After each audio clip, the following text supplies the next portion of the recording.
नमस्कार. लीड महाराष्ट्र या बातमीपत्रात आपले स्वागत आहे.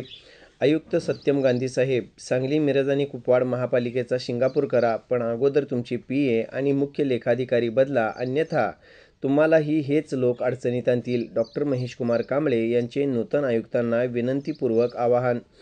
सांगली, मिरज आणि कुपवाड शहर महानगरपालिकेचे नूतन आयुक्त सत्यम गांधी यांनी 2 दिवसापूर्वी महापालिका क्षेत्रातील सर्व सफाई कर्मचारी, मुकादम, सॅनिटरी इन्स्पेक्टर यांची बैठक बोलवली होती. त्या बैठकीमध्ये सर्वांच्या समस्या थोड्या प्रमाणात जाणून घेतल्या आणि शेवटी त्यांनी एक शब्द वापरला की सांगली, मिरज, कुपवाड मला 4 ते 6 महिन्यात सिंगापूरसारखं व्हायला पाहिजे. माननीय गांधी साहेबांना मी विनंती करतो की आपणाला खरोखरच जर सांगली, मिरज, कुपवाड महानगरपालिकेचं सिंगापूर करायचं असेल तर पहिला तुमचे जे PA आहेत ते PA बदला. कारण त्या PAनी पाठीमागं काय कारभार केला आहे, दिनेश जाधव असेल किंवा प्रमोद राजपूत असेल, ह्या 2 PAनी पाठीमागच्या ज्या आयुक्तांची दिशाभूल केली, काय कारभार केला ह्याची पहिला चौकशी करा. विनाकारण तुम्ही नवीन आहात, तरुण आहात, तुम्ही IASच्या टॉप रँकिंगमधले आहात, तुम्ही इथून जाताना तुमची बदनामी करून घेऊन जाऊ नका, ही माझी विनंती आहे. दुसरा प्रश्न असा आहे की आपल्या सांगली, मिरज, कुपवाड महानगरपालिका क्षेत्रातल्या बदली कामगार, मानधनवरचे कामगार आणि कायम कामगार या सर्वांचे पगार शुभम गुप्ता ह्या आयुक्तांनी वेगवेगळ्या 4 प्रभागामध्ये विभागले होते. पण पूर्वी असं होत नव्हतं. या विभागल्यामुळं पगार कर्मचाऱ्यांचे वेळेत होत नाहीत. आंबेडकर जयंती दिवशीसुद्धा लोकांना पगार त्या दिवशी मिळाला, मग काय उपयोग त्या पैशाचा. त्यामुळं आधी जसं चालायचं की आस्थापना विभागाच्या मार्फत एकत्रितपणे या सांगली, मिरज, कुपवाड महानगरपालिका क्षेत्रातल्या सगळ्या कर्मचाऱ्यांचं वेतन अदा केलं जायचं, तीच पद्धत पुन्हा राबवली जावी अशी मी नवीन आयुक्तांना विनंती करतो.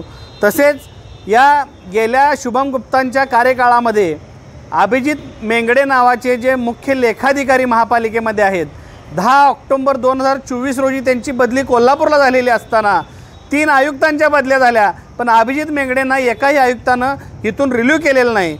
ह्याचं कारण काय आहे ह्याचं शोधणं गरजेचं आहे. या अभिजित मेंगडे यांनी 130 कोटींच्या ज्या महापालिकेच्या वेगवेगळ्या योजनेंच्या ठेवी नॅशनलाइज बँकेमध्ये होत्या, त्या सर्व ठेवी, त्यातल्या काही ठेवी मुदतपूर्व मोडून त्या खाजगी बँकेमध्ये ठेवलेल्या आहेत आणि महापालिकेचं कोटी रुपयाचं नुकसान केलेलं आहे. ह्याचीसुद्धा चौकशी वरच्यावर झाली. पण माननीय सत्यम गांधी साहेब आपल्या नावाप्रमाणे ह्या प्रकरणामध्ये आपण लक्ष घालून या अभिजित मेंगडेने केलेल्या चुकीच्या कारभाराची पूर्ण चौकशी करून तात्काळ या अभिजित मेंगडेवर कडक कारवाई करून त्यांना इथून कार्यमुक्त करा, ही प्रामुख्याने मागणी आहे. त्यानंतर दुसरा महत्त्वाचा मुद्दा, महापालिकेच्या मानधन, बदली, कायम या सगळ्या सफाई कर्मचाऱ्यांच्याकडं आपण अपेक्षा ठेवता यांनी चांगलं काम करावं.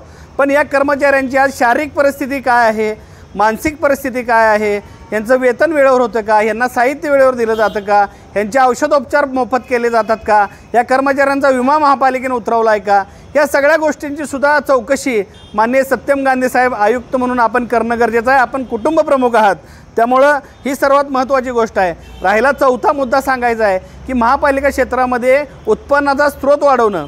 महापालिका क्षेत्रामध्ये 1998ला महापालिका झाली. आज अखेर महापालिका क्षेत्रातले जे देशी दारू दुकानं आहेत, परमिट रूम आहेत, बिअर बार आहेत, वाईन शॉप आहेत, तसेच सोने चांदी विक्री करणारी छोट्यापासून मोठी जी काही दुकानं आहेत सोनारांची, या सगळ्यांना महापालिकेने व्यवसाय परवाना दिलेला आहे का ह्याची खातरजमा आपण करा.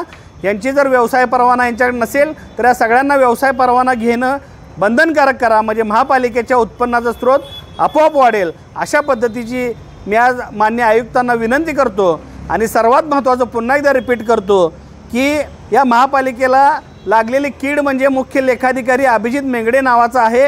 यानं महापालिका पोखरलेली आहे. महापालिका आतनं वरनं फुगवट दिसत असेल पण आतनं पोखरलेली आहे.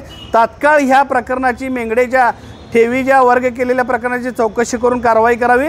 आणि जे काही 2 महापालिकेत नागासारखा वेटोळा घालून बसलेले 2 PA आहेत वर्षानुवर्ष, दिनेश जाधव आणि प्रमोद राजपूत, ह्या दोघांची बदली या नवीन आयुक्तांनी करावी, अन्यथा तुमचीही बदनामी अटळ आहे एवढं मी सांगतो आणि थांबतो.